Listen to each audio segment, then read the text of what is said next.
Welcome to our informational video on assembling your emergency go bag. In times of crisis, having a well-prepared go bag can make all the differences.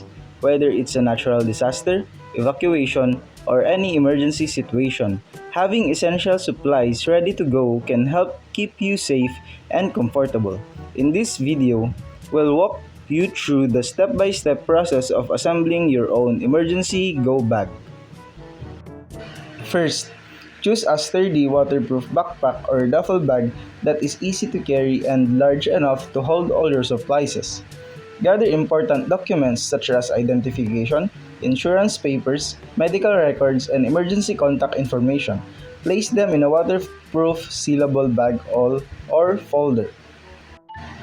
Next, pack non-perishable food items such as energy bars, canned goods, dried foods, and nuts, or anything that is easy to eat. Also, pack at least 1 gallon of water per person per day for at least 3 days. Next, include a flashlight with extra batteries or multi-tool or Swiss Army knife, a whistle to signal for help, a portable phone charger or spare batteries, and a battery-powered or hand-cranked radio.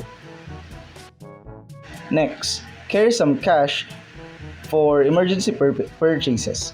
Include a list of important contacts including family members, friends, and emergency services. Include copies of important personal documents such as passport, birth certificates, and property needs. Periodically, review and update your emergency go bag to ensure that supplies are not expired and are suitable for current needs. Check and rotate food, water, medication, and batteries regularly.